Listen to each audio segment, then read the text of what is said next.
اتم برہانہ و اعظم شانہ کی حمد و ثنا کے بعد لامحدود درود و سلام میرے اور آپ سب کے کریم و محسن آقا سید عالم نور مجسم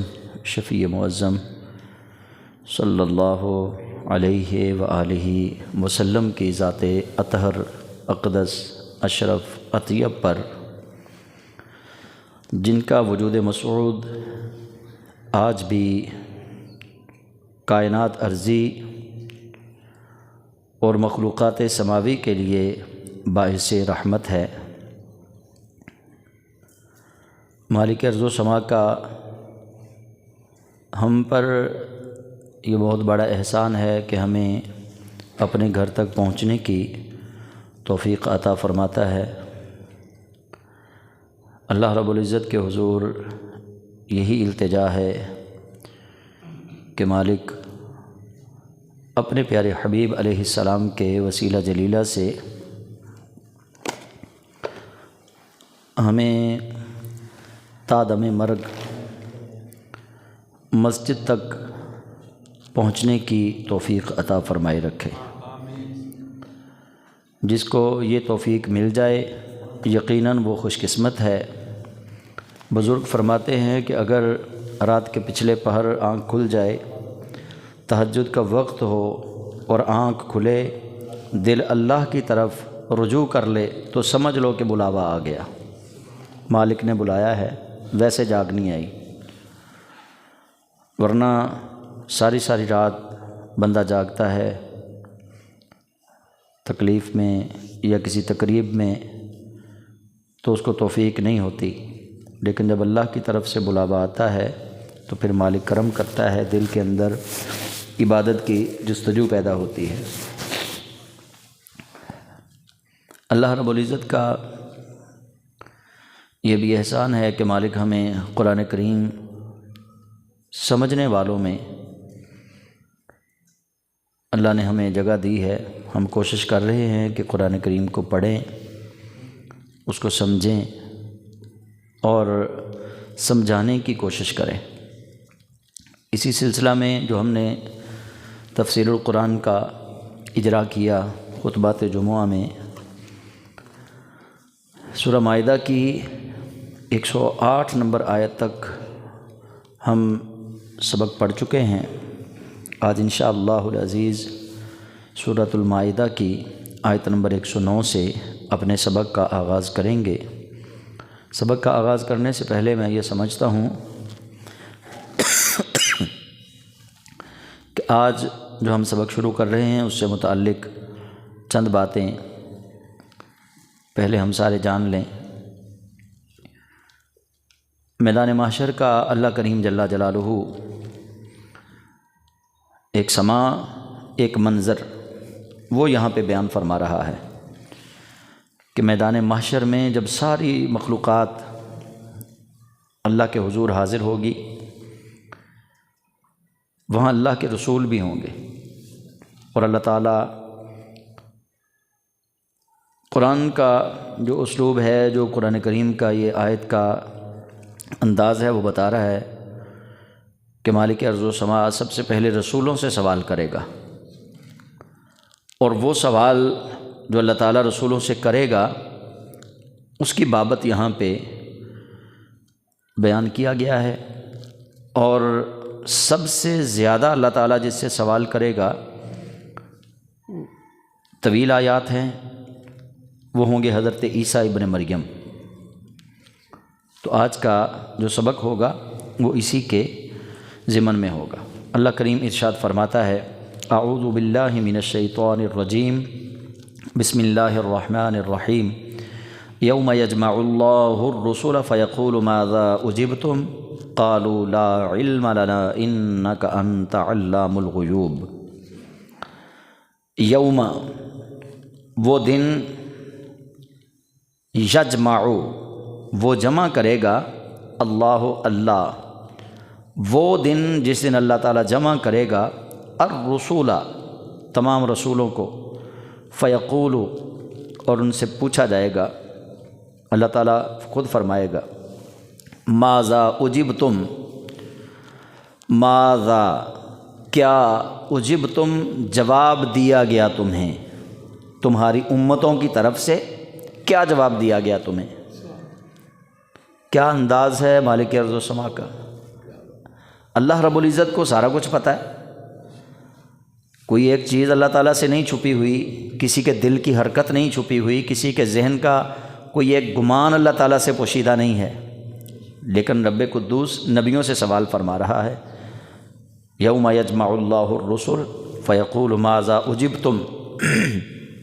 اللہ اپنے رسولوں سے پوچھے گا کہ بتاؤ تمہیں کیا جواب دیا گیا۔ اب اللہ کو معلوم ہے، لیکن اللہ پوچھ رہا ہے، سوال کر رہا ہے اپنے رسولوں سے۔ رسول آگے سے کیا کہیں گے؟ قالوا لا علم لنا، یا اللہ ہمیں کچھ نہیں پتہ، ہمیں کوئی علم نہیں کہ ہمیں کیا جواب دیا گیا۔ رسول سارے اللہ کے حضور کہیں گے لا علم لنا، ہمیں کوئی علم نہیں۔ حالانکہ جس نے انکار کیا ان کی دعوت پر رسولوں کو معلوم ہے، جس نے رسولوں کی دعوت کو قبول کیا رسولوں کو وہ بھی معلوم ہے۔ اللہ کریم جل جلالہ کے حضور ادب کا جو سب سے بڑا قرینہ ہوگا انبیاء و مرسلین کا، وہ یہ ہوگا کہ جانتے ہوئے بھی کہیں گے لا علم لنا،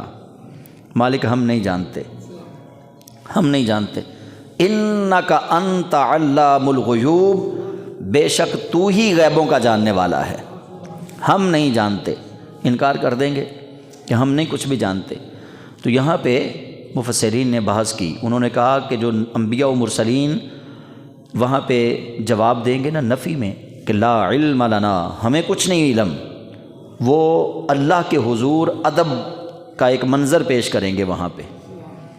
کہ ادب یہ ہے مالک ہمارا علم کیا ہے۔ رسول وہاں پہ یہ کہیں گے کہ مالک ہمارا علم تو کچھ بھی نہیں، یا اللہ علم تو سارا تیرے پاس ہے، تو نے ہی ہمیں علم دیا تھا نا، ہم تیرے دیے ہوئے علم کو ہم اگر اپنے ذہن کے مطابق کہیں گے کہ ہمیں علم ہے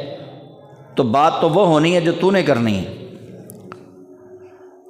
انبیاء و مرسلین جو اللہ کو جواب دیں گے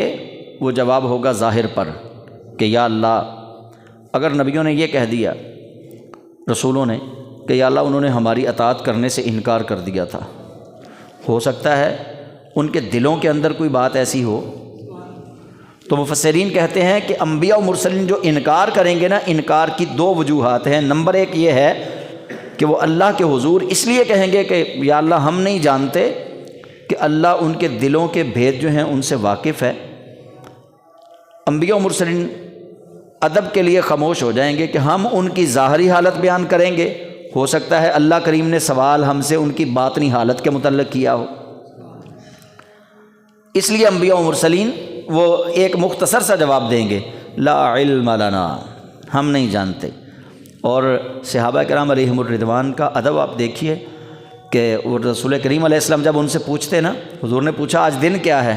انہوں نے کہا واللہ اعلم ورسولہ، اللہ جانتا ہے، اللہ کا رسول جانتا ہے۔ سب کو پتہ تھا کہ جمعہ کا دن ہے، نبی کریم علیہ السلام نے جب ان سے پوچھا سب کو پتہ تھا کہ دن جمعہ کا ہے، رسول کریم نے ان سے پوچھا آج دن کیا ہے، انہوں نے کہا یا رسول اللہ، اللہ جانتا ہے، اللہ کا رسول جانتا ہے۔ یعنی یہ ادب کی معراج ہے۔ تو انبیاء و مرسلین اللہ کے حضور رسول جو ہیں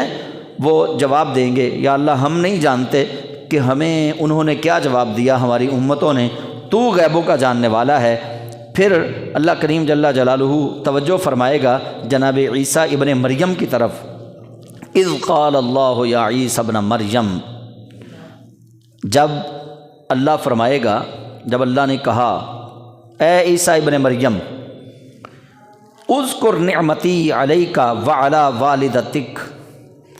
یاد کر میری نعمت کو، یاد کر میرے احسان کو جو میں نے تجھ پہ اور تیری والدہ پہ کیا۔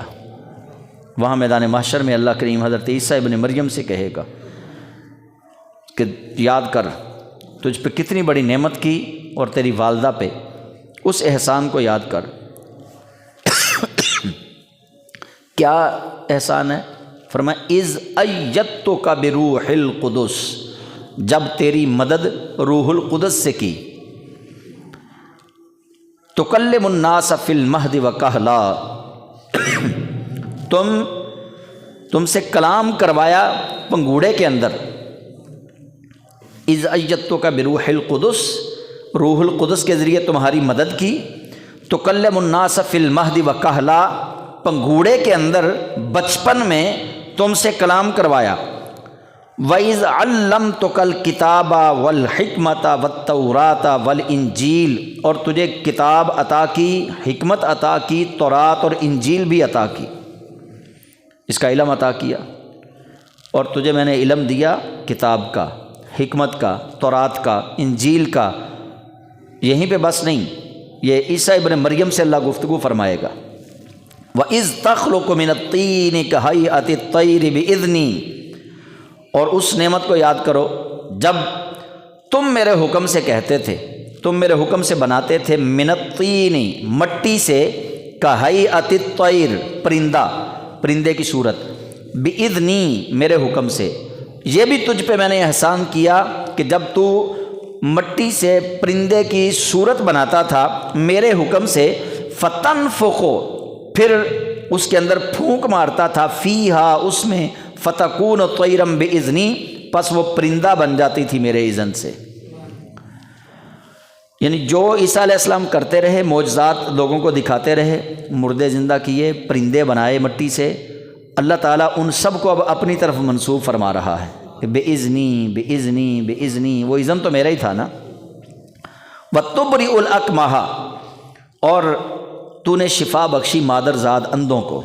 والابرص، اور کوڑ کے مریضوں کو، باذنی، میرے اذن سے،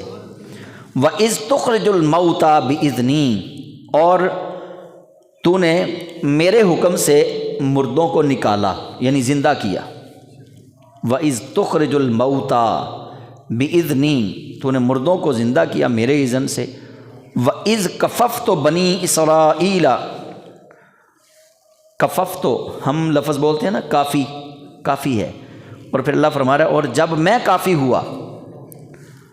بنی اسرائیل عنکا، بنی اسرائیل سے تمہیں بچانے کے لیے، جب میں نے تمہاری کفایت کی، جب میں تمہارے لیے کافی ہوا، اذ جئتہم بالبینات، جب تم ان کے پاس روشن نشانیاں لے کر آئے، فقال الذین کفروا منہم ان ھذا الا سحر مبین، تو ان میں سے کافروں نے کہا کہ یہ تو کھلا جادو ہے، جادو کے سوا یہ کچھ نہیں۔ یعنی حضرت عیسیٰ ابن مریم علیہ السلام، ان کو جو رب قدوس نے معجزات عطا کیے، ان کے متعلق اللہ تعالیٰ قیامت والے دن وہ ساری باتیں کرے گا۔ یہ چونکہ آیت نمبر 109 جو شروع ہو رہی ہے وہ ہے یوم یجمع اللہ الرسل، اس دن جب اللہ رسولوں کو جمع کرے گا، تو تب اللہ تعالیٰ بات کرے گا حضرت عیسیٰ علیہ السلام سے۔ تو ہمیں کچھ سوچ یہاں سے مل رہی ہے، وہ سوچ یہ ہے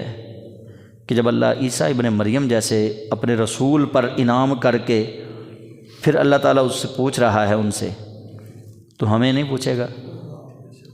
پوچھ تو ہم سے بھی ہونی ہے۔ ہمیں جو اللہ نے انعامات دیے ہیں، جو زندگی میں نعمتیں ہم اللہ تعالیٰ کی کھا رہے ہیں، یا نعمتوں کے ذریعے ہم جو اپنی زندگی بسر کر رہے ہیں، اللہ تعالیٰ ان کے بارے میں بھی پوچھے گا۔ نبیوں سے سوال کیا جا رہا ہے، رسولوں سے پوچھا جا رہا ہے، رسولوں کو پھر اللہ اپنی نعمتیں یاد کروا رہا ہے۔ ہم کس بات کی مولی ہیں؟ ہمارا تو مقام و مرتبہ ہی کوئی نہیں ان کے مقابلے میں۔ اور اللہ رب العزت جل جلالہ نے قیامت والے دن جو گفتگو حضرت عیسیٰ ابن مریم سے فرمانی ہے، وہ قرآن کریم میں اس لیے بھی ذکر کر دی، اس کو قرآن کا حصہ بنا دیا تاکہ لوگوں کو پتہ چلے۔ پیچھے ہم نے سورہ آل عمران کے اندر حضرت عیسیٰ علیہ السلام کا وہ فرمان جو وہ بنی اسرائیل کو کہتے تھے، انی اخلق لکم من الطین، میں بناتا ہوں پرندہ، وہاں وہ کہہ رہے تھے،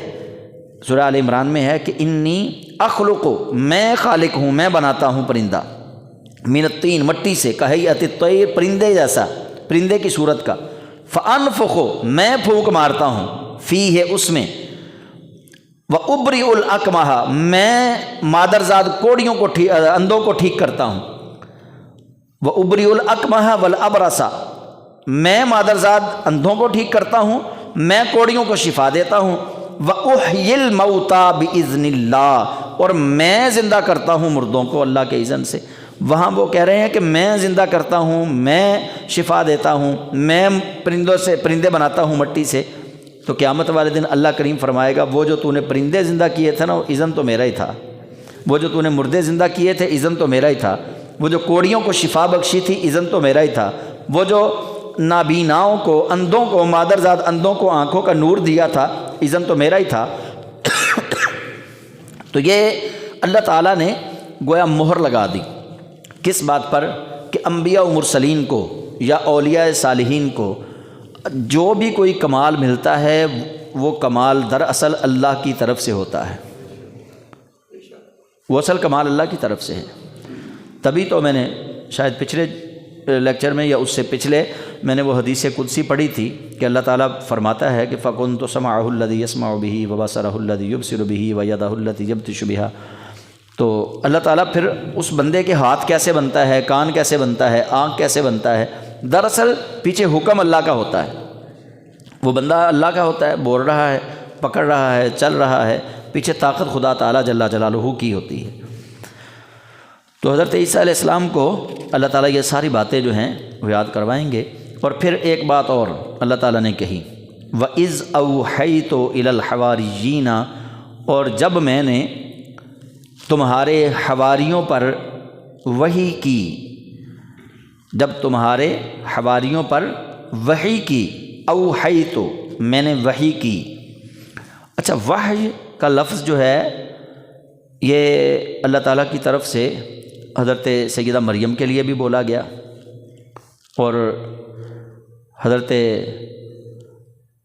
عیسیٰ علیہ السلام کے جو حواری ہیں ان کے لیے بھی اللہ تعالیٰ نے وحی کا لفظ ہی استعمال کیا، وَإِذْ أَوْحَيْتُ، جب میں نے وحی کی۔ لیکن یہاں پہ فرق میں آپ کو بتاتا چلوں، وحی جو ہے جبریل امین کے ذریعے اللہ تعالیٰ صرف نبیوں اور رسولوں کو ہی نازل فرماتا ہے۔ جو وحی ہے نا، جو انبیاء و مرسلین کو آتی ہے، وہ فقط جبریل امین لے کر آتے ہیں نبیوں پر، رسولوں پر۔ نبی اور رسول کے علاوہ اگر ولیوں پر، جیسے سیدہ مریم اور حضرت موسیٰ علیہ السلام کی والدہ کی طرف قرآن کریم میں نسبت کی گئی لفظ وحی کی، اس کا مطلب یہ ہے، اور یہاں پہ بھی حضرت عیسیٰ علیہ السلام کے حواریوں کی طرف جو وحی کی نسبت کی گئی، اس کا مطلب ہے الہام، اللہ نے ان کے دل میں بات ڈالی۔ نبی جیسی وحی نہیں آتی کسی غیر نبی پر، نبی جیسی وحی نہیں آتی، ٹھیک ہے؟ یہ آپ نے مسئلہ بھی ساتھ یاد رکھنا ہے کہ وحی جو جبریل امین لے کر آئے، نبوت والی وحی، وہ صرف انبیاء و مرسلین پر آتی ہے، نبیوں کے علاوہ، رسولوں کے علاوہ کسی ولی پر وحی نہیں آ سکتی، الہام ہوتا ہے۔ جو قرآن کریم میں حضرت مریم کے لیے وحی کا لفظ ہے، حضرت موسیٰ علیہ السلام کی والدہ کے لیے وحی کا لفظ ہے، شہد کی مکھی کے لیے اللہ تعالیٰ نے وحی کا لفظ استعمال کیا قرآن پاک میں، اور یہاں پہ سورہ مائدہ میں آیت نمبر 111 میں اللہ تعالیٰ نے حضرت عیسیٰ علیہ السلام کے حواریوں کے لیے وحی کا لفظ استعمال کیا کہ میں نے وحی کی، اس کا مطلب ہے الہام کیا، ان کے دل میں بات ڈالی۔ اور جب میں نے حواریوں پر الہام کیا، ان آمنو بی و برسولی، کہ مجھ پر اور میرے رسول پر ایمان لاؤ۔ یہاں پہ سوچنے والی بات ہے، وحی کیا کی ہے اللہ نے، مطلب الہام کیا کیا حضرت عیسیٰ علیہ السلام کے حواریوں پر؟ قرآن کہتا ہے اللہ نے جو ان کے دل میں بات ڈالی تھی نا، وہ تھی ان آمنو بی۔ اللہ کہتا ہے ان ولیوں سے کہا اللہ نے، وہ حواریوں سے، کہ مجھ پہ ایمان لاؤ، و برسولی، اور میرے رسول پر ایمان لاؤ۔ پتہ چلا کہ رب قدوس نے جن لوگوں کو ایمان کی دولت سے بہرہ فرمایا ہے، ان کے دلوں میں اللہ نے ایمان کی دولت پہلے عطا فرما کر ان کو اس بات کے لیے تیار کیا، پھر وہ ایمان لے کر آئے، ورنہ اللہ کی تائید کے بغیر، مدد کے بغیر، اللہ کے اذن کے بغیر کسی بے ایمان کو ایمان نصیب نہیں ہو سکتا۔ آپ دیکھ لیں ابو جہل اور ابو لہب کو، عتبہ و شیبہ کو، مکے میں رہے ہیں وہ بھی، سید عالم علیہ السلام کے پاس نہیں ایمان نصیب ہوا۔ کیوں نہیں ہوا؟ اس لیے کہ اللہ کریم نے ان کے دل میں ایمان ڈالا ہی نہیں، اللہ نے ان کے دلوں پر مہریں لگائیں اور فرما دیا ختم اللہ علی قلوبہم وعلی سمعہم وعلی ابصارہم غشاوۃ ولہم عذاب عظیم۔ ان کے دلوں پہ مہریں، کانوں پہ مہریں، آنکھوں پہ مہریں ہیں۔ تو اللہ کریم فرماتا ہے کہ اے عیسیٰ یہ بھی میرا تجھ پہ احسان ہے، اس کو بھی یاد رکھنا ہے کہ جب میں نے تیرے حواریوں سے کہا کہ مجھ پہ ایمان لاؤ اور میرے رسول پر ایمان لاؤ، تو پھر اللہ کہتا ہے قالو، تمہارے حواریوں نے اس الہام کی وجہ سے پھر کہا آمنا، ہم ایمان لائے، وشہد باننا مسلمون، اور ہم گواہی دیتے ہیں، آپ گواہ ہو جائیں کہ ہم سارے مسلمان ہیں۔ وہ پھر مسلمان ہو گئے اور اللہ پر گواہ ہو گئے، اور انہوں نے اللہ تعالیٰ سے کہا کہ وشہد، یا اللہ تو گواہ ہو جا، وشہد، یا اللہ تو گواہ ہو جا، باننا مسلمون، بے شک ہم مسلمان ہوئے۔ اب یہ جو بات ہے نا، یہ جو آیت ہے، اس کو سمجھیں تو یہ لطف آ رہا ہے کہ جیسے اللہ نے حضرت عیسیٰ کے حواریوں سے بات کی، عیسیٰ علیہ السلام کے حواریوں نے اللہ سے بات کی۔ اللہ فرماتا ہے وَإِذْ أَوْحَيْتُ إِلَى الْحَوَارِيِّينَ، جب میں نے الہام کیا عیسیٰ علیہ السلام کے حواریوں کی طرف، کیا ان آمنوا بی، کہ تم سارے ایمان لاؤ مجھ پہ، وبرسولی، اور میرے رسول پر، قالو، تو انہوں نے کہا آمنا، ہم ایمان لائے، وشہد، تو گواہ ہو جا، اللہ سے کہا انہوں نے، وشہد، تو گواہ ہو جا، باننا مسلمون، ہم مسلمان ہو گئے۔ یعنی کیسا یہ لطف والا معاملہ ہے کہ اللہ نے ان کے دلوں میں الہام ڈالا، انہوں نے جو بات کی اللہ نے وہ بھی قرآن پاک میں لکھ دی، جو اللہ نے ان کو بات کہی وہ بھی اللہ تعالیٰ نے قرآن پاک میں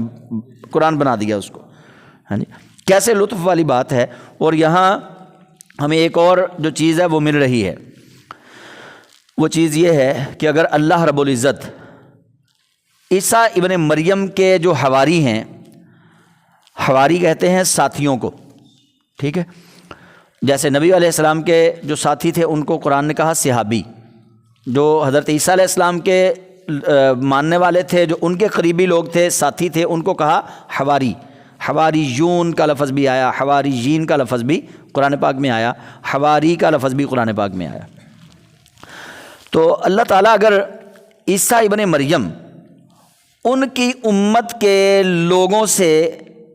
گفتگو فرما سکتا ہے، الہام ان پر اللہ کر سکتا ہے، تو حضور کی امت پر کیوں نہیں؟ نبی علیہ السلام کی امت تو ساری امتوں سے افضل ترین امت ہے، تو نبی پاک صاحب اولاق صلی اللہ علیہ وسلم نے یہ شان بھی اپنی امت کی بیان فرمایا کہ میری امت کا محدث عمر فاروق ہے۔ محدث کہتے ہیں جس پر اللہ الہام کرے، فرمایا پہلی امتوں میں محدث ہوا کرتے تھے جن پر اللہ کا الہام نازل ہوتا تھا، میری امت میں اگر کسی نے محدث دیکھنا ہو تو وہ عمر فاروق کو دیکھ لو۔ یعنی حضرت عمر فاروق رضی اللہ تعالیٰ عنہ پر بھی اللہ کی طرف سے الہام نازل ہوتا تھا۔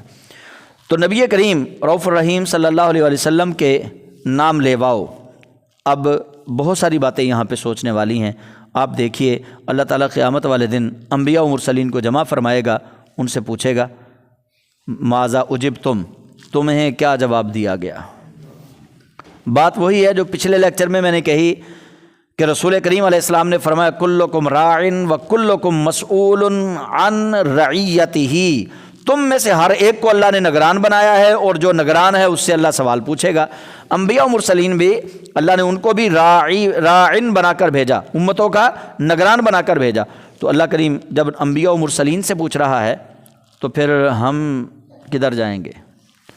ہمیں بھی تو اللہ کے حضور پیش ہونا ہے نا۔ تو اس لیے ہمیں رب قدوس کی بارگاہ میں جانے کے لیے اپنے آپ کو تیار رکھنا چاہیے کہ ہم اللہ تعالیٰ کی بارگاہ میں جانے والے ہیں۔ اور پھر اللہ تعالیٰ فرماتا ہے کہ اے عیسیٰ، ایک اور بھی احسان ہے، اذ قال الحواریون یا عیسی ابن مریم هل يستطيع ربك ان ينزل علينا مائدة من السماء، جب کہا آپ کے حواریوں نے اے عیسیٰ ابن مریم،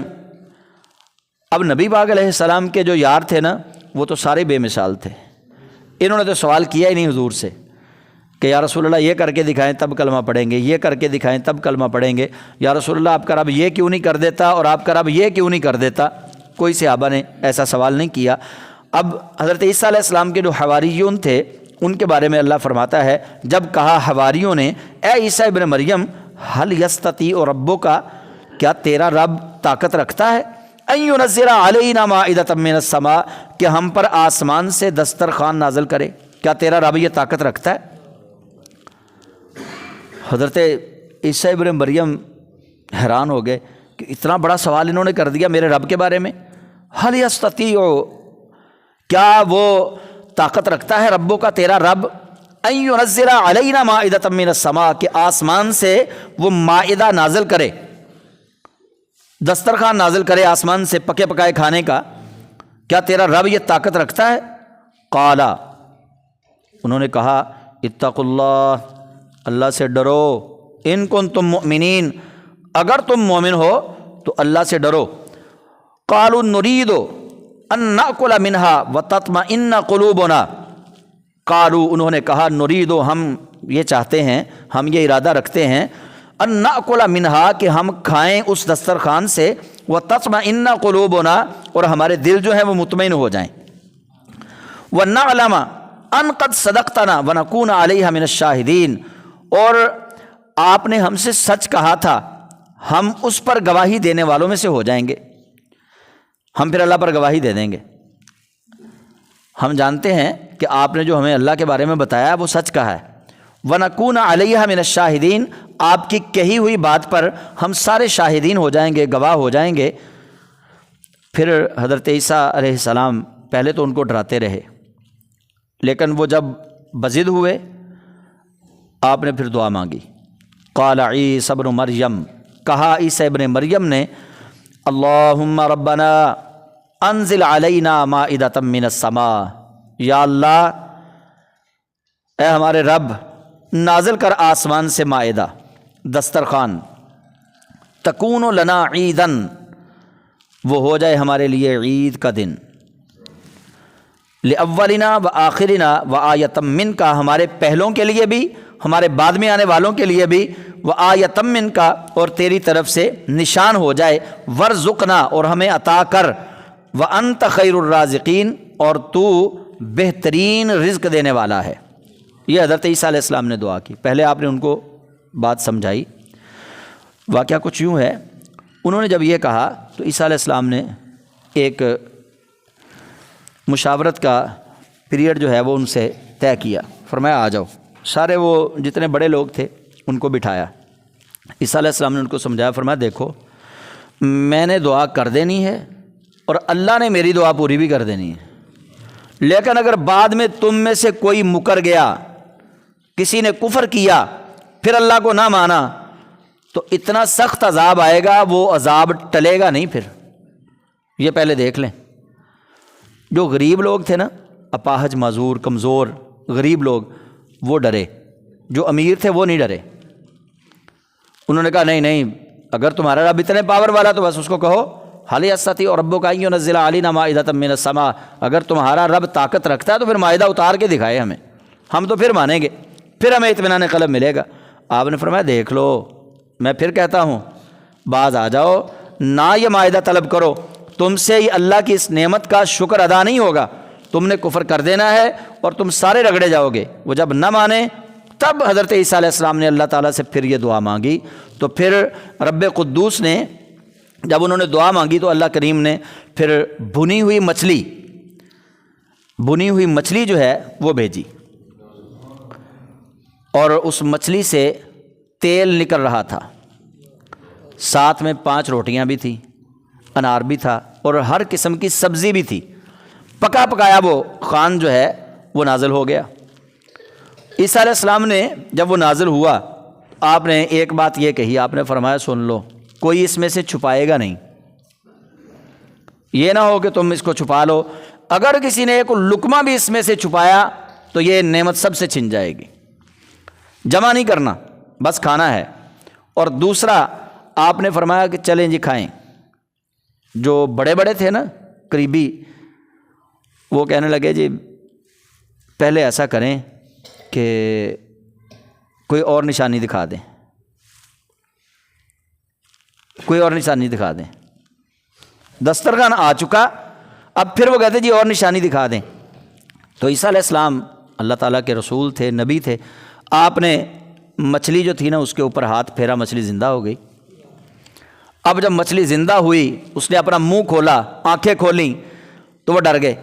بھاگے پھر پیچھے۔ آپ نے فرمایا اب آ جاؤ، بھاگ کیوں رہے ہو؟ تمہیں نے تو کہا ہے کیونکہ اور نشانی بھی دکھائیں، اب یہ نشانی دکھا دی۔ جب وہ ڈر کے پیچھے بھاگے تو پھر عیسیٰ علیہ السلام نے اس کے اوپر ہاتھ پھرا، اس کو کہا کہ اللہ کے اذن سے پہلے جیسی ہو جا۔ وہ پھر پہلے جیسی ہو گئی۔ جب وہ پہلے جیسی ہو گئی، آپ نے فرمایا آ جاؤ۔ جب قریب آئے فرمایا کرو شروع۔ انہوں نے کہا نہیں، آپ اللہ کے نبی ہیں، آپ رسول ہیں، آپ پہل کریں۔ آپ نے فرمایا میں نے تو ڈیمانڈ ہی نہیں کی، میں نے تو اللہ سے یہ مانگا ہی نہیں اپنے لیے، نہ میری یہ طلب ہے، نہ میں نے پہل کرنی ہے، یہ تم لوگوں نہیں کھانا ہے، کھاؤ اس کو۔ اب وہ ڈر رہے تھے سارے۔ تب اللہ کریم جل جلالہ کے اذن سے ہی حضرت عیسیٰ علیہ السلام نے اپنی امت کے پھر غریبوں، لاچاروں اور مسکینوں کو بلایا، فرمایا تم پہل کرو۔ ان سے پھر وہ مائدہ جو ہے اس کی پہل کی گئی کھانے کی۔ پہلے انہوں نے کھایا، پھر باقی سب نے کھایا۔ پہلی بار جب مائدہ نازل ہوا تو 1300 لوگوں نے پیٹ بھر کر کھایا۔ جب سب نے پیٹ بھر کر کھا لیا، عیسیٰ علیہ السلام نے اس کی طرف دیکھا تو مائدہ ویسے کا ویسا ہی تھا، جتنا اترا اتنا ہی پڑا ہے، جتنا لنگر اترا تھا سارا ویسے ہی پڑا ہے۔ جب سب نے سیر ہو کے کھا لیا، اللہ تعالیٰ سے دعا کی، اللہ کریم نے اس کو واپس اٹھا لیا۔ پھر ایک دن چھوڑ کے ایک دن آنا شروع ہو گیا۔ عیسیٰ علیہ السلام نے دعا مانگی، ایک دن چھوڑ کے ایک دن آتا تھا۔ تو عیسیٰ علیہ السلام غریبوں مسکینوں کو بلاتے، فرماتے کہ تم پہل کرو، تم آغاز کرو۔ ان سے آغاز کیا جاتا۔ پھر جو اللہ تعالیٰ کی طرف سے دوبارہ حکم نازل ہو گیا کہ اب امیروں کو کھلانا نہیں، جو امیر لوگ ہیں ان کو نہیں کھلانا۔ اب جب اللہ تعالیٰ نے یہ حکم دے دیا تو عیسیٰ علیہ السلام نے ویسے ہی کرنا شروع کر دیا، بس غریبوں کو، مسکینوں کو، یتیموں کو، کمزوروں کو، ان کو کھلانا، کیونکہ جو اپاہج آ کے کھاتا تھا وہ ٹھیک ہو جاتا، جو معذور آتا آ کے کھاتا وہ شفا یاب ہو جاتا، جو بیمار آتا کھا کے شفا یاب ہو جاتا۔ امیر جو تھے اب وہ پھر سارے انہوں نے چیم گوئیاں شروع کر دی عیسیٰ علیہ السلام کے بارے میں، نہیں یہ جادو لگ رہا ہے ہمیں، یہ ایک دن آتا ہی نہیں، دوسرے دن آتا ہے، پھر آتا ہے تو مخصوص لوگوں کو کھلایا جاتا ہے، ہمارے لیے یہ حکم آ گیا، اس کا مطلب ہے کہ یہ کوئی نہ جادو ہے، یہ جادو کے ذریعے سارا کیا جا رہا ہے۔ اب جب انہوں نے پھر اس نعمت کا کفر کیا، نعمت کا انکار کیا، تب اللہ وحدہ لا شریک جل جلالہ کے حکم سے پھر ایک تو دسترخوان بند ہو گیا، اور دوسرا جنہوں نے کفر کیا وہ رات کو سوئے تھے، اور جب صبح اٹھے ہیں تو وہ خنزیر اور بندر بن گئے سارے کے سارے۔ پھر وہ گھروں میں نہیں رہے، گندگی کے ڈھیر پہ۔ عیسیٰ علیہ السلام جب بھی باہر نکلتے وہ آپ کے پیروں میں آ کے بیٹھ جاتے، روتے، ان کی آنکھوں سے آنسو نکلتے۔ عیسیٰ علیہ السلام پھر ان کا نام لے لے کے کہتے کہ میں نے تمہیں کہا تھا نا انکار نہ کرنا، میں نے تمہیں کہا تھا نا اللہ کی نعمت کا انکار نہ کرنا، تم نے میری بات نہیں مانی تو یوں ہو گئے۔ پھر 3 دن تک وہ زندہ رہے۔ چوتھے دن حضرت عیسیٰ علیہ السلام نے اللہ سے دعا مانگی کہ مالک ان کو موت عطا فرما دے۔ تو روایات میں، تمام تفسیروں میں یہی بات لکھی ہے۔ پھر اللہ کریم نے چوتھے دن ان کو موت دی، موت ان کو آ گئی، لیکن یہ کسی کو نہیں پتا کہ اللہ کریم پھر ان کو کدھر لے گیا، وہ روئے زمین پر کسی کو نظر نہیں آئے اس کے بعد، مردہ حالت میں بھی۔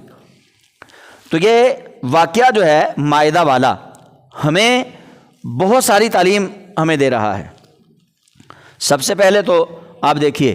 ان کے لیے مائدہ ان کی خواہش پر نازل کیا گیا۔ یہاں رسول کریم صلی اللہ علیہ وآلہ وسلم کے دست اقدس میں اللہ رب العزت نے ایسی برکت رکھی، اور سرکار دو عالم صلی اللہ علیہ وآلہ وسلم کے لعاب دہن میں اتنی برکت رکھی کہ حضرت جابر کے گھر کھانا پکتا ہے، کھانا کھانے والے سینکڑوں صحابہ ہیں، انہوں نے دعوت چند ایک کی تھی، رسول کریم علیہ السلام نے اپنا لعاب دہن جو ہے وہاں اس گوشت کے اندر ڈالا، سب صحابہ نے سیر ہو کر کھایا۔ حضرت جابر کہتے ہیں کھانا ویسے کا ویسے ہی پڑا تھا۔ معجزے انبیاء کو خدا نے دیے، چند 200 1000 معجزے، کسی کو تھوڑے کسی کو زیادہ، معجزے انبیاء کو خدا نے دیے، لیکن معجزہ بن کے آیا ہمارا نبی۔ ہمارے آقا و مولا سراپا معجزہ تھے، آپ کا جسم اقدس مکمل طور پر معجزہ تھا۔ تو رسول کریم علیہ السلام کے پاس حضرت ابو ہریرہ کہتے ہیں یا رسول اللہ پیاس بڑی لگی ہے، بھوک بڑی لگی ہے، دودھ کا ایک پیالہ ہے، اور صحابہ نے 70 صحابہ نے پیٹ بھر کر اس کو پی لیا، پیالہ ویسے کا ویسا ہی ہے۔ صحابہ کو پیاس لگی ہے، پانی کوئی نہیں، تھوڑا سا تھا۔ رسول کریم علیہ السلام نے اپنا دست اقدس، میں اشارہ ویسے کر رہا ہوں، ہمارے تو گندے ہاتھ ہیں، رسول کریم علیہ السلام نے اپنا دست اقدس رکھا پیالے میں، تو پانی کے چشمے جاری ہو گئے۔ یہ ہمارے نبی ہیں، یہ محبوب خدا ہیں، اور حضرت عیسیٰ علیہ السلام کو جو مائدہ عطا کیا، آپ کی دعا پہلے سنیے، آپ نے دعا یہ مانگی تھی، ربنا انزل علینا مائدۃ من السماء تکون لنا عیدا۔ آپ نے یہ لفظ کیوں استعمال کیے دعا کے لیے کہ یا اللہ ہم پر آسمانوں سے مائدہ نازل کر، دسترخوان نازل کر، وہ دن ہمارے لیے عید کا دن ہو جائے۔ یہ کیوں کہا؟ اس کی توجیہ مفسرین نے کی کہ چونکہ عید کا دن خوشی کی حالت میں اللہ کے حضور سربسجود ہونے کے لیے منتخب کیا جاتا ہے، تو حضرت عیسیٰ علیہ السلام نے اپنی دعا مانگ کر کہا کہ مولا وہ جو تو عطا فرمائے گا نا وہ ہماری عبادت میں اضافہ کرے گا، ہم تیری اطاعت میں اور زیادہ قریب ہو جائیں گے۔ یعنی اگر اللہ کی طرف سے کوئی نعمت ملے تو اس نعمت کو بطور عید بمعنی خوشی، یعنی آپ تہوار کے طور پر اس کو منا سکتے ہیں، لیکن عیسیٰ علیہ السلام نے کہا عید الاولنا و آخرنا و آیۃ منک، وہ نشانی بھی ہو جائے گی تیری طرف سے اور وہ عید بھی ہو جائے گی ہمارے اولین و آخرین کی، ہم سے پہلوں کی اور ہمارے بعد والوں کی۔ عید اس لیے کہا کہ وہ اس دن کو عبادت کے طور پر منانا چاہتے تھے۔ تو یہ بات بھی قرآن کریم سے، اللہ کے نبیوں کی سنت سے ہمیں معلوم ہوئی کہ جس دن اللہ کوئی نعمت عطا کرے نا، اس دن کو بطور عید منایا جا سکتا ہے، کہا جا سکتا ہے عید بمعنی عبادت، کہ یعنی آپ اس دن عبادت زیادہ کریں۔ تو اس کی پھر تفسیر میں مفسرین نے کافی کچھ لکھا ہے۔ انہوں نے کہا کہ ان کے لیے آسمان سے مائدہ نازل ہوا، دسترخوان، بھنی ہوئی مچھلی، اس کے اندر اللہ نے شفا رکھی مریضوں کے لیے، اپاہج لوگوں کے لیے، کمزوروں کے لیے، تو وہ ان کے لیے اللہ کریم نے مائدہ نازل کیا۔ تو عیسیٰ علیہ السلام کی قوم کے لیے وہ عید کا دن ٹھہرا۔ ہمیں جس دن اللہ نے نبی آخر الزمان صلی اللہ علیہ وسلم عطا کیے ہیں، یہ یقیناً مائدہ سے زیادہ افضل ہیں، یقین ہے، یہ اس میں کوئی شک والی بات ہی نہیں، کوئی تخمینہ، کوئی مفروضہ نہیں ہے اس میں، کہ مائدہ سے بہترین نعمت جو اللہ نے ہمیں عطا کی وہ رسول کریم علیہ السلام ہیں۔ تو ہمیں بھی رسول کریم صلی اللہ علیہ وسلم کی ولادت باسعادت کے دن کو اگر ہم عید کا دن کہہ لیں گے تو اس کا مذائقہ کوئی نہیں، یعنی بطور عبادت کا دن کہ ہم اس دن اپنی عبادت میں زیادتی کریں، درود شریف زیادہ پڑھیں، روزہ رکھ لیں، اس دن نوافل ادا کریں، قرآن کریم کی تلاوت کریں، اور اس دن ہم درود شریف کی کثرت کریں، غریبوں کو، مسکینوں کو کھانا کھلائیں۔ تو یہ بطور عید کسی نعمت کے اترنے والے دن کو، حالانکہ آج جو عیسائی عید مناتے ہیں وہ مائدہ کے نازل ہونے والے دن نہیں مناتے، یہ بھی یاد رہے، وہ تو 25 دسمبر کو کرتے ہیں، مائدہ 25 دسمبر کو نازل نہیں ہوا، وہ 25 دسمبر کو تو حضرت عیسیٰ علیہ السلام کی ولادت کے دن پہ وہ عید مناتے ہیں، لیکن مائدہ والے دن وہ عید نہیں مناتے، ان میں رائج نہیں ہے یہ کہ اس کو بطور عید وہ منائیں۔ تو اللہ کریم جل جلالہ کے نبی جناب عیسیٰ علیہ السلام، ان پر یہ مائدہ نازل کیا گیا، اور رسول کریم صلی اللہ علیہ وآلہ وسلم جو سارے نبیوں کے امام ہیں، سارے رسولوں کے امام ہیں، اور قیامت والے دن جب اللہ کریم جل جلالہ سارے نبیوں اور رسولوں سے سوال کرے گا تو رسول اللہ صلی اللہ علیہ وآلہ وسلم آپ اللہ سے فریاد کریں گے، نبی علیہ السلام حساب و کتاب شروع کروائیں گے، ورنہ آپ اندازہ لگائیں کہ وہاں نفسا نفسی کا عالم ہوگا، اور نبی پاک علیہ السلام فرماتے ہیں کہ کوئی کسی کی نہیں سنے گا، تو سارے میری طرف آئیں گے، سارے جب حضور کی طرف جائیں گے تو پھر نبی پاک صلی اللہ علیہ وسلم اللہ تعالیٰ کی بارگاہ میں سجدہ کریں گے، اور سجدہ بھی حدیث میں آیا بڑا طویل سجدہ کریں گے، رو رو کے اللہ کی تسبیح تحلیل اللہ کی کریں گے سجدے کے اندر، اور نبی کریم علیہ السلام جب طویل سجدہ کریں گے، روئیں گے سجدے میں، تو پھر اللہ تعالیٰ کہے گا یا محمد ارفع رأسک، اے محمد اپنا سر اٹھاؤ، سل من تعطا واشفع تشفع، آپ سوال تو کیجئے آپ کو عطا کیا جائے گا، آپ شفاعت تو کیجئے، کس کی کریں گے؟ ہم ساری قبول کریں گے۔ تو اللہ تعالیٰ اپنے محبوب کریم علیہ السلام کو وہ اذن عطا فرمائے گا۔ اور پھر اس دعا میں پہلے بھی انہوں نے اللہ کو یاد کیا، دعا کے بعد بھی اللہ کو یاد کیا، اور پھر آخر پہ کہا ورزقنا، ہمیں عطا کر، وانت خیر الرازقین، اور تو بہترین رزق عطا فرمانے والا ہے۔ قال اللہ انی منزلها علیکم، اللہ نے فرمایا بے شک میں اس خوان کو نازل فرمانے والا ہوں، انی بے شک میں، منزلو نازل کرنے والا، ہا اس دسترخوان کو، یہ ہا ضمیر جو ہے یہاں پہ تثنیہ تانیث کے لیے ہے، یعنی مؤنث کے لیے، کیونکہ مائدہ کہا گیا ٹھیک ہے، تو یہ قاعدہ ہے کہ جب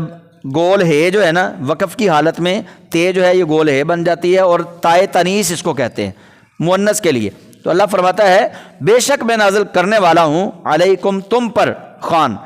فمن یکفر بعد منکم، پس جس نے اس کے بعد انکار کیا نا۔ اب دیکھیے نعمت بھی دی، نعمت دے کے اللہ نے کہہ دیا ہے فَمَن يَكْفُرْ بَعْدُ مِنْكُمْ فَإِنِّي أُعَذِّبُهُ عَذَابًا لَا أُعَذِّبُهُ أَحَدًا مِّنَ الْعَالَمِينَ۔ اللہ فرماتا ہے انجدہ عذاب دواں گا کہ کائنات انجدہ عذاب دتا ہی نہیں ہوئے گا، ایسا عذاب میں عذاب دوں گا پھر جس نے کفر کیا۔ رسول کریم علیہ السلام کی امت کو چاہیے کہ وہ شکر ادا کریں اللہ کا، اللہ ہم سے اتنے ہم کفر کرتے ہیں، انکار کرتے ہیں اللہ کی نعمتوں کے، نہ شکرے ہیں ہم پہ عذاب نہیں آ رہا۔ آمنہ کے لال کا صدقہ ہے یہ سارا۔ ان کو ایک نعمت دی ہے، اس پہ بھی اللہ کریم نے فوراً کہہ دیا، اور ہمیں لقد من اللہ علی المؤمنین اذ بعث فیہم رسولا، تحقیق مومنوں پر اللہ نے احسان کیا، ان کو اپنا رسول عطا فرما دیا۔ احسان ہم پہ بھی ہے، احسان بنی اسرائیل پہ بھی ہے، ان پر یہ نیکی کر کے احسان کر کے مائدہ نازل فرما کے ساتھ ہی کہا ہے بے شک میں نازل کرنے والا ہوں فَمَن يَكْفُرْ بَعْدُ مِنْكُمْ، اس نعمت کے ملنے کے بعد جس نے کیا نا کفر انکار کیا، فَإِنِّي أُعَذِّبُهُ عَذَابًا، ایسا عذاب دوں گا اس کو، لا أُعَذِّبُهُ، ایسا عذاب دوں گا نہیں دیا ہوگا ایسا عذاب احدم من العالمین، کائنات میں کسی کو بھی ایسا عذاب دوں گا۔ مطلب اتنی سختی ہے ان کے لیے، اور ہمارے لیے کتنی نرمی ہے کہ بار بار ہمیں گناہوں کا تذکرہ کر کے اللہ تعالیٰ نے پھر آخر پہ ہمارے لیے تواب الرحیم والی صفت عطا فرمائی ہمیں کہ بے شک اللہ توبہ قبول کرنے والا ہے، بے شک اللہ توبہ قبول کرنے والا ہے، بے شک اللہ توبہ قبول کرنے والا ہے۔ ہمارے لیے رحمت والا معاملہ ہے، وہ اس لیے نہیں کہ ہم بہت سونے ہیں، وہ اس لیے نہیں کہ ہم بڑے امیر ہیں، وہ فقط ایک ہی نسبت ہے، وہ نسبت ہے رسول کریم علیہ السلام کی، کہ ہم ان کی طرف منسوب ہو گئے، ہم محمدی بن گئے، محمد صلی اللہ علیہ وسلم کے ماننے والے۔ اب ہمیں دیکھنا ہے کہ ہم کھڑے کہاں پہ ہیں، کیا ہم واقعی رسول کریم صلی اللہ علیہ وآلہ وسلم کو اپنا آقا و مولا مانتے ہیں؟ کیا ہم نے واقعی نبی پاک صلی اللہ علیہ وآلہ وسلم کی اطاعت اور فرما برداری کو اپنا اوڑھنا بچھونا بنا لیا ہے؟ اگر نہیں بنایا تو سوچئے کہ وہ اللہ جو بنی اسرائیل کو ایک نعمت دے، وہ اس کا کفر کریں، انکار کریں، ان پر ایسا عذاب آتا ہے کہ ان کو اللہ کریم سور اور بندر بنا رہا ہے، تو ہم کیوں نہیں بن رہے بھائی؟ ہمارے گناہ تو بڑے ہیں، ایک دن میں کئی نافرمانیاں، ایک دن میں اللہ کی کئی نعمتوں کا کفر ہم کرتے ہیں۔ بھائی ہماری شکلیں نہیں اچھی، ان سے نہیں اللہ پیار کر رہا، ہمارے دلوں سے نہیں اللہ پیار کر رہا۔ اللہ نبی کریم علیہ السلام کی جو نسبت ہے نا، اللہ نے اپنے محبوب سے وعدہ کیا ہے کہ محبوب جب تک تم ان میں موجود ہو نا، ان پر عذاب نہیں بھیجوں گا۔ یہ چھوٹے چھوٹے عذاب آ رہے ہیں، یہ بھی ہماری ہدایت کے لیے سامان ہے، یہ اللہ تعالیٰ کی طرف سے اشارے ہیں، الارم ہے یہ۔ تو ہم کاش کہ ہم سمجھ جائیں اور ہم اس چیز کو اپنے اوپر نافذ کرنے کی کوشش کریں کہ ہم اللہ اور اس کے رسول صلی اللہ علیہ وسلم کی فرما برداری میں آ جائیں۔ اللہ اور اس کے رسول صلی اللہ علیہ وسلم کی فرما برداری کیا ہے؟ فرما برداری زیادہ تو ہم نہیں کر سکتے، چونکہ اب ہمیں ماحول ایسا مہیا کر دیا گیا ہے کہ ہم دیکھا دیکھی ایک دوسرے کی طرف کلچر اپنا رہے ہیں۔ چلے کم از کم بندہ حقوق اللہ کی پاسداری میں اگر کوئی کمی رہ گئی، اللہ غفور الرحیم ہے، اور اگر حقوق العباد میں کوئی کمی رہ گئی وہ نہیں معاف ہونے۔ آپ دیکھیے نا شان اللہ کی کتنی بڑی ہے کہ وہ کسی کو جواب دہ نہیں ہے، اللہ سب سے جواب لینا ہے اللہ نے، اللہ کسی کو جواب دہ نہیں، لیکن اللہ نے اپنے حقوق معاف کرنے کا کہہ دیا کہ میں چاہوں یغفر لمن یشاء ویعذب من یشاء، وہ چاہے تو بخش دے، چاہے تو عذاب دے دے، ٹھیک ہے، لیکن بندوں کے متعلق نہیں کہا یہ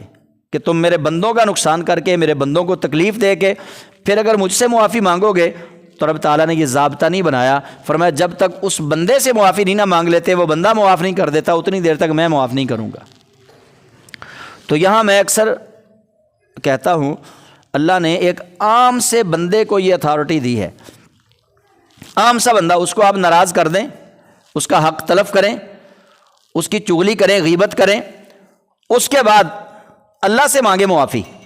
اللہ نہیں معاف کرے گا۔ اس کے بارے میں آپ نے برے لفظ بول دیے، اس کی غیر موجودگی میں غیبت کر دی، اس کے بعد آپ اللہ سے کہیں یا اللہ میں نے جو اس کے غیر موجودگی میں اس کو برا کہا ہے، مولا مجھے معاف کر دے، اللہ نہیں معاف کرے گا جب تک اس سے نہیں معافی مانگیں گے۔ یہ حقوق العباد میں سے ہے، جب ایک عام بندے کی شان میں آپ کوئی نازیبا لفظ بول دیں اور پھر آپ اس سے معافی نہ مانگے تو اللہ معاف نہیں کرتا۔ ان ظالموں سے کون حساب لے گا؟ اللہ ہی لے گا، کہ جو رسول کریم علیہ السلام کے صحابہ کے خلاف بک بک کرتے ہیں۔ کئیوں کو آل نبی سے بڑا بغض ہے، وہ اپنا حسد جو ہے سارے کا سارا ان کا آل رسول پہ آ کے نکلتا ہے۔ کیا بنے گا؟ تو ہمیں